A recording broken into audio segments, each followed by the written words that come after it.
From The Times and The Sunday Times, this is The Story. I'm Luke Jones.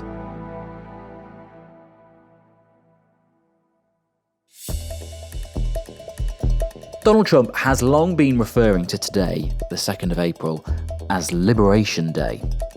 This is the beginning of Liberation Day in America. I call it Liberation Day. April 2nd is Liberation Day. We have Liberation Day, as you know, on April 2nd. But what that means is very unclear. On the tariffs that you're planning, so you're expecting to hit something like 10 to 15 countries, is that right? No. On Sunday, reporters with the US president on Air Force One tried, somewhat unsuccessfully, to get clarity on what these new trade tariffs might be. All of the countries. Is it across the board? Not 10. I don't know who told you 10 or 15 countries. Well, we heard that. So we heard that you were going to aim for... Hear it from me. Okay, so how many countries will be in that initial tranche? You'd start with all countries, so let's see what happens. Yes, it was a typical Trump performance, really, as these Air Force One press conferences tend to be.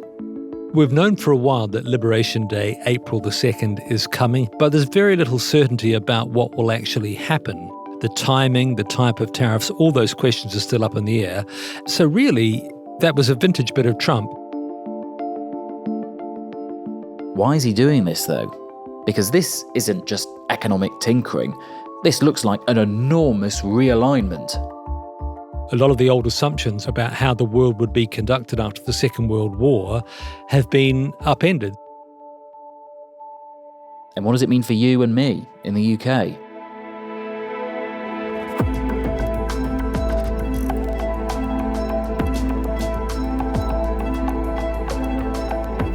The story today: Liberation Day or Demolition Derby?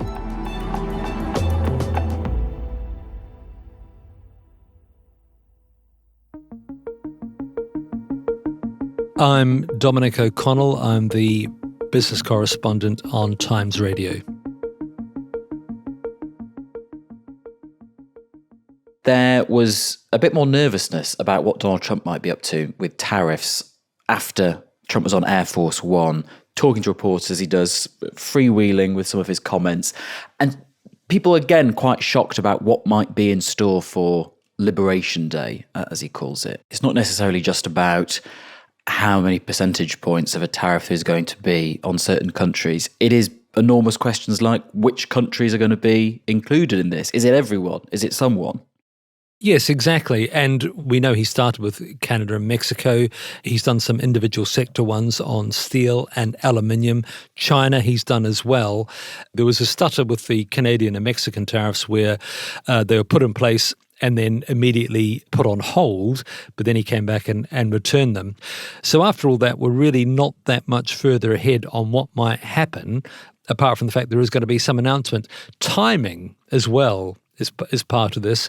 In the tariffs that he has announced so far, in some cases he's announced a tariff and then rode back on it almost immediately, or announced it and said, but it is subject to some more consultation on the details. So really it is a sea of uncertainty, and world stock markets reflect that. They've been very nervous really about what might happen on April the 2nd.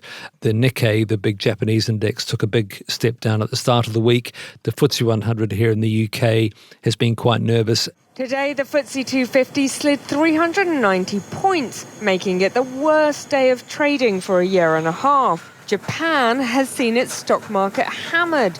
And since Trump outlined his tariff plans in February, the European stock 600 has slumped. In the US itself, both the Nasdaq and the S&P have seen dramatic falls. World stock markets have performed quite badly, had their worst 3 months since 2022, and that is largely down to uncertainty, investors not really knowing what's happening with the trade policy of the world's biggest economy. And why is this something that Donald Trump wants to do? He views tariffs as an economic tool that, or as he says, it's his favourite word in the English language, to raise money So he thinks that tariffs could raise enough money to decrease the burden of personal and corporate taxation in the US. But I think there's also something bigger here. He wants to address the US's trade deficit. The US imports more than it exports to the rest of the world, to the tune of about $1 trillion a year. The most recent number was for January. It showed the biggest single monthly trade deficit in US history, $131 billion. The last time the US ran a trade surplus was in 1975. Donald Trump was 30. And if you think back to that time, the US was still the world's manufacturing powerhouse. This is pre-China, or everywhere else that's taken that crown since. The US was making cars, selling them around the world, steel, all kinds of manufactured good domestic appliances, railway locomotives, all kinds of things. So Trump really, part of his message is to make America great again through manufacturing, and a recreation of that idea of the America of the 1970s. It's as much a pitch to nostalgia as it is to economics. Let's return to some of the basics and what might actually be afoot here. When we say a tariff in this context, what are we talking about? A tariff is a levy that's paid by the importer of a good into a country. It's not paid by the company or person exporting it, but by the person who brings it into the country, and they pay it to that country's collection agency, normally some kind of customs agency or border agency. How the tariff is paid for is interesting, because it might be that the importer does a side deal where the exporter lowers their price to compensate for the tariff, to make the retail prices the same, or it may be that the importer simply has to bite the bullet and wear that tariff and reduce their profit margin, or they may have to put up the price to the consumer of that good to take account of the tariff. All those things are possible, but certainly one of the fears of US economists is that this will lead to higher prices in the US and rising inflation. And we keep hearing mention of reciprocal or retaliatory tariffs. What's he suggesting there? That there are already tariffs in place against the US that he wants to return the favour on? Yes, part of Trump's narrative, and he's correct in this, is saying that the US is being taken advantage of by other countries because other countries do have tariffs on US exports. There are tariffs all around the world in the normal course of business. And he wants to levy what he calls reciprocal tariffs. So the idea would be that wherever there is a tariff against US exports, for example, the European Union charges a 10% tariff on imports of US cars, US-made cars, he would at a minimum match that tariff. And so that's one approach he's mentioned that could be part of what happens on April the 2nd. You then get to talk about retaliatory tariffs, which in this discussion normally means what other countries will do in response to Trump's measures. So if he, for example, puts a 25% tariff on European-made cars, the European Union would jack up their tariff on US cars to 25%, or maybe go further if they want to penalise it. And the European Union has already announced some retaliatory tariffs targeting things that you kind of would expect, quite iconic American brands like Harley-Davidson, Levi's, in general, just making the midlife crisis a bit more expensive. Yes. And I guess that could go on and on and on, couldn't it? The tit for tat. What do we know about what might be happening from today, Liberation Day, pre-announcement, and what is the timetable maybe of even when what is announced today might actually kick in? Do we know? No, we don't. We know very little, to be honest. Trump says he has alighted on a plan. He knows what he's going to do. There are two broad possibilities that he has talked about. The first is some kind of universal tariff on all imports at, say, 20%. And then the other approach is individual tariff rates on different countries. I suspect what we'll end up with is some kind of middle ground approach, which would mean a blanket tariff on most big trading partners and a subset of those singled out for higher rates. I think what we might also get is a degree of delay. There might be, for example, a blanket tariff and then some kind of consultation or study period for higher tariffs on individual sectors or individual countries. But to be honest, we don't know. And Jonathan Reynolds, the UK Trade Secretary, who's been flitting backwards and forwards to Washington trying to work out some kind of a deal for the UK, said, I don't believe anyone other than the president knows exactly what will happen tomorrow, and it does appear that he perhaps wants this to apply to every country in the world before he talks about individual negotiations with countries. Basically, after all that, I just don't know what's going to happen. So even those most closely involved with the talks don't have any visibility at all about what Trump is going to do.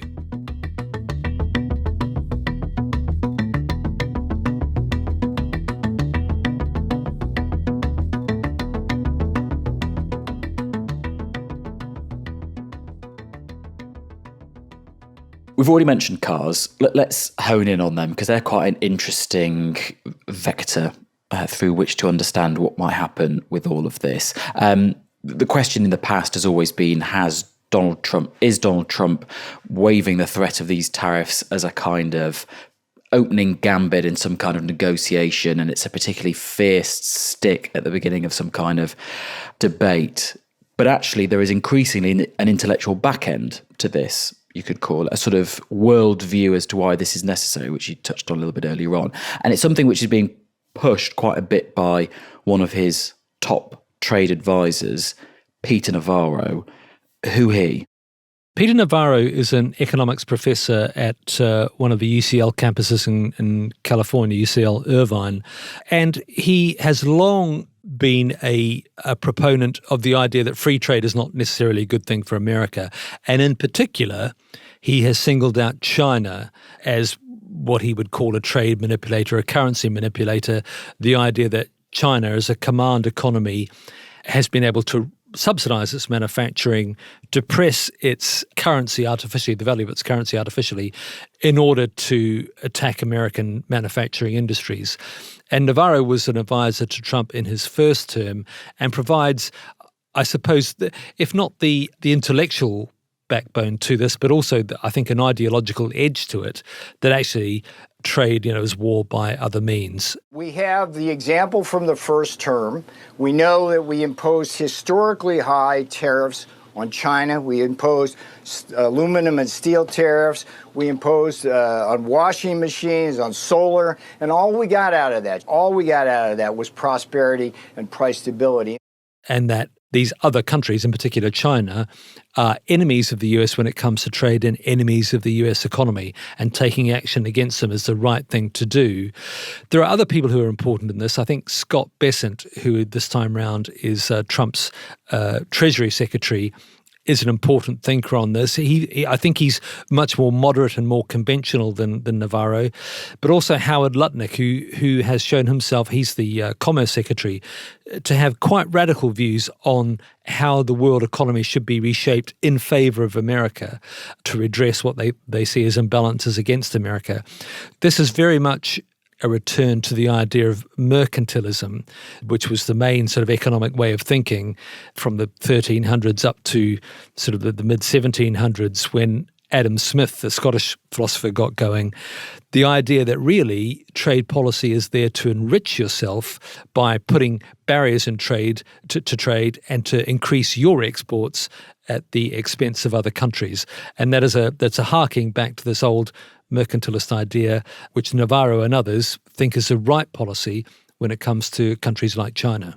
And people like Navarro have suggested that way of thinking has borne fruit even in sort of modern history, particularly in the 1960s. He's someone who points to the chicken tax, which was introduced under Lyndon Johnson in 1964. What was that?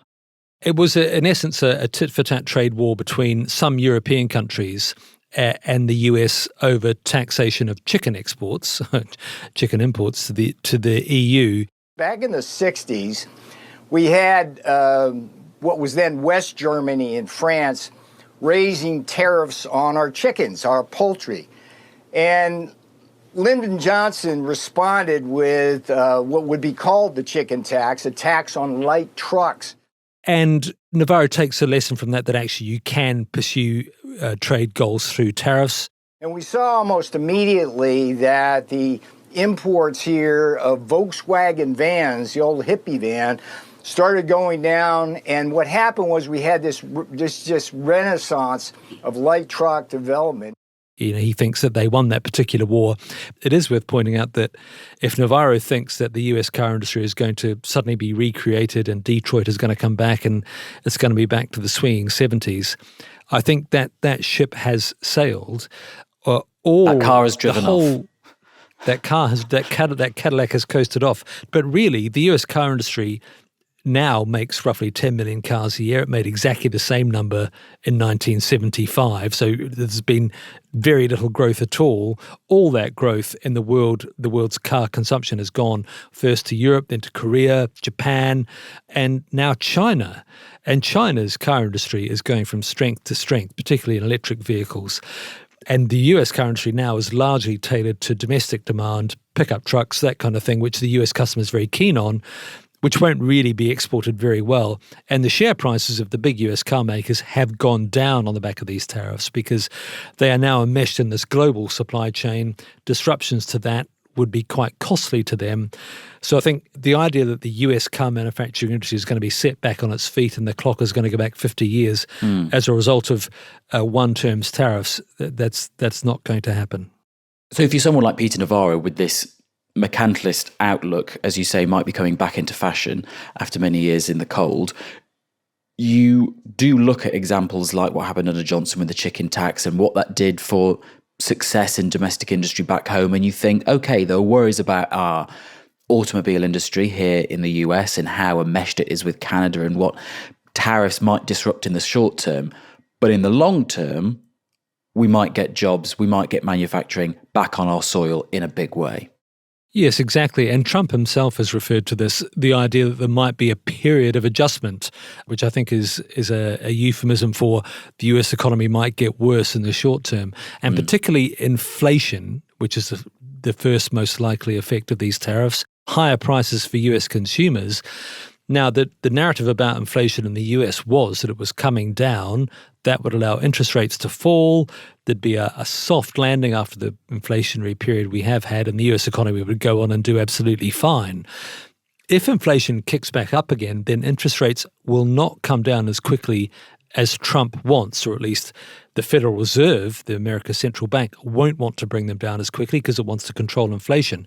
And that could set up a really big battle between Trump, who has a very low opinion of the Federal Reserve, and the central bank about the path of interest rates. The Federal Reserve is meant to be independent. Trump, of course, has shown himself not to respect any of those kind of traditions around America's institutions. So that could be a big battle that is to come on all this. So if I'm thinking cynically, politically about all of this, I'm confused as to where this leaves the core Trump voter. Because on the one hand, I think I would like more domestic manufacturing and I would like industrial jobs returning to parts of the US where I live. But also I don't want to pay a lot in the supermarket. And you've suggested that both things might or might not be in the offing there. Yeah, I think there's sort of the perception versus the reality. There will be some reshoring of jobs on the back of this. Already we have seen some companies announce plans to bring manufacturing back into the US, to invest in US plants, US capacity. Hyundai, for example, the big Korean car manufacturer, announced a very big plan to set up a plant in Texas just a week ago. And we've seen similar announcements from other manufacturers as well. Whether they were planned already is a matter of debate, but it certainly seems to be heading in Trump's direction. And a lot of the big European car makers already have big plants in the US, particularly in the south of the US, very important states in the south. So there will be a degree of reshoring which Trump will be able to point to. Also, in Trump, the first time round, the first Trump presidency, it was always thought that he was called the S&P president, an allusion to the stock market in the US, and that if the S&P 500 started to fall, Trump would unwind the policies that had caused it to fall, so that he was very sensitive to any moves in the stock market. I don't think that's the case anymore, because if you look at the people who voted for Trump this time round, they're much younger, they're much less wealthy, they have fewer assets, they're less concerned about what happens to the stock market. They will be concerned, though, what happens to prices in the supermarket or any kind of retailing sense. So they are very sensitive to inflation. And if you watch US news programs at the moment, the amount of debate about egg prices is astonishing. It's almost like it's the single biggest consumer issue in the US, full stop. So if he can do something that keeps egg prices down, that might be one step in the right direction.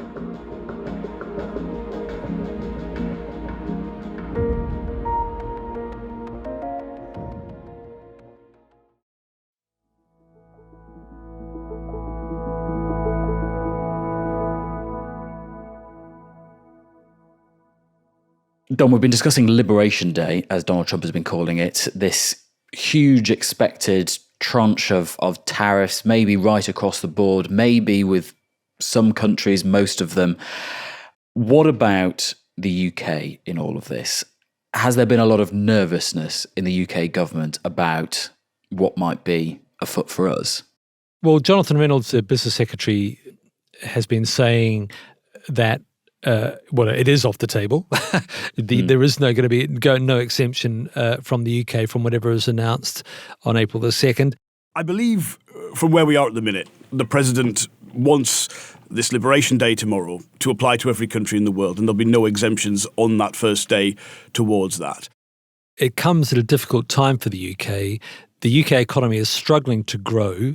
Growth really stagnated in the second half of last year and is just struggling to get going now. The Labour administration has made it an absolute watchword of theirs that they will get growth growing again. They have very strained public finances, as we saw in the recent spring statement from Rachel Reeves, very tight public finances, which may necessitate further cuts to public spending. If the tariffs come on, the Office for Budget Responsibility sort of gave a rough indication, 20% tariffs across the board would hit UK GDP by 0.6% a year. That's quite a meaningful number in an economy that's only expected to grow by about 1% this year. So it's the timing as much as the substance of the tariffs that is a problem for the UK government.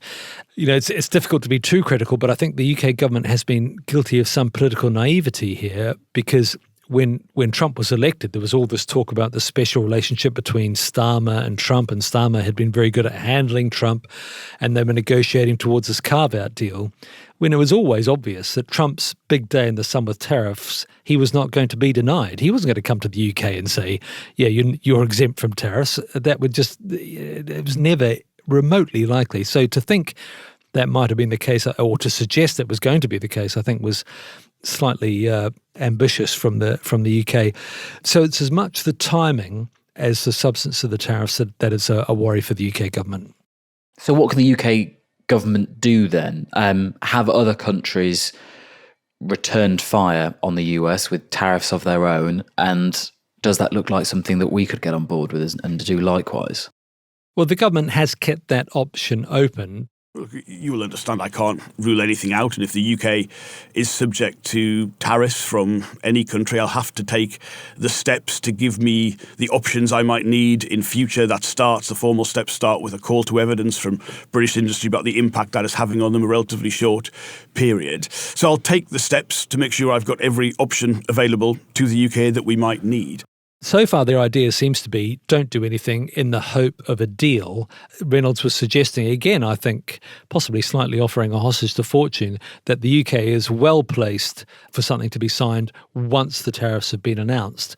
I don't believe there's a country better placed than the UK because of the work that we have been doing. But the US aspiration, their policy in this area, what they're trying to achieve with this day tomorrow has jumped around with different objectives at different times. But if the US can reach an agreement with anyone, I believe it can be the UK.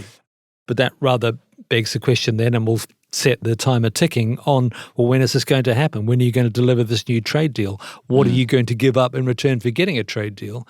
And I think one of the other things that could happen if there isn't a deal between the UK and the US is that the UK will inexorably be pushed towards picking a side in this trade war, and if it's not the US, it will probably have to be the European Union.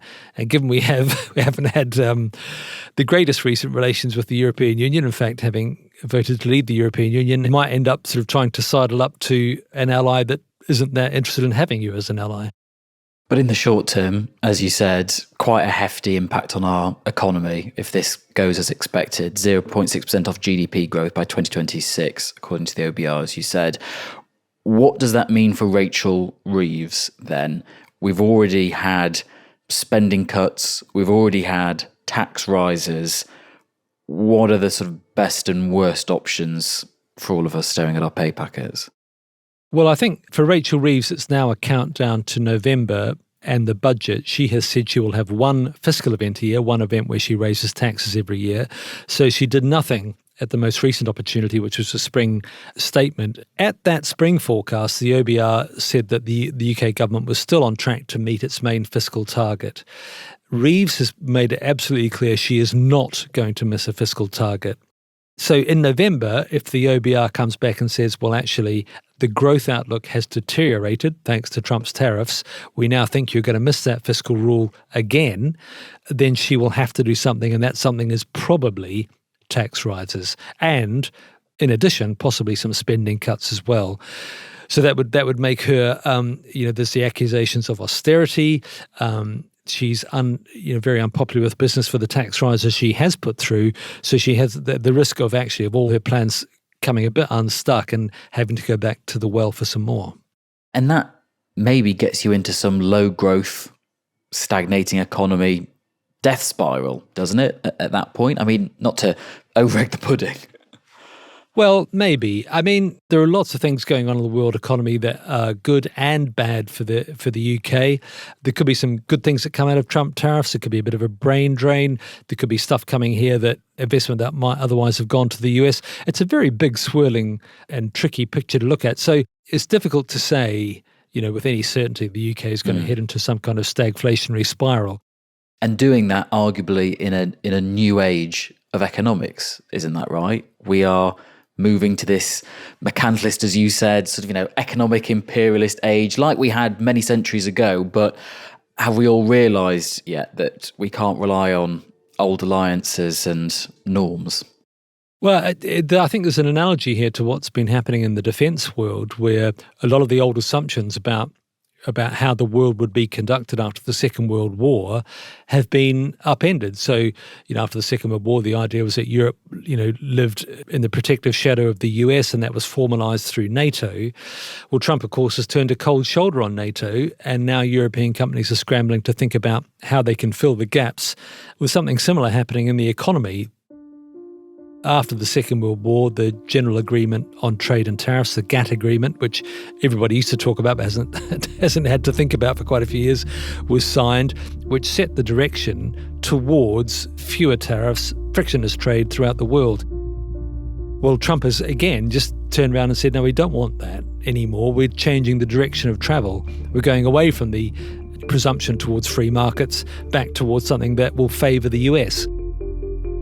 So all those old certainties are being called into question, and just like in defence, lots of governments are going to have to scramble around to see just what it is they need to do to protect themselves.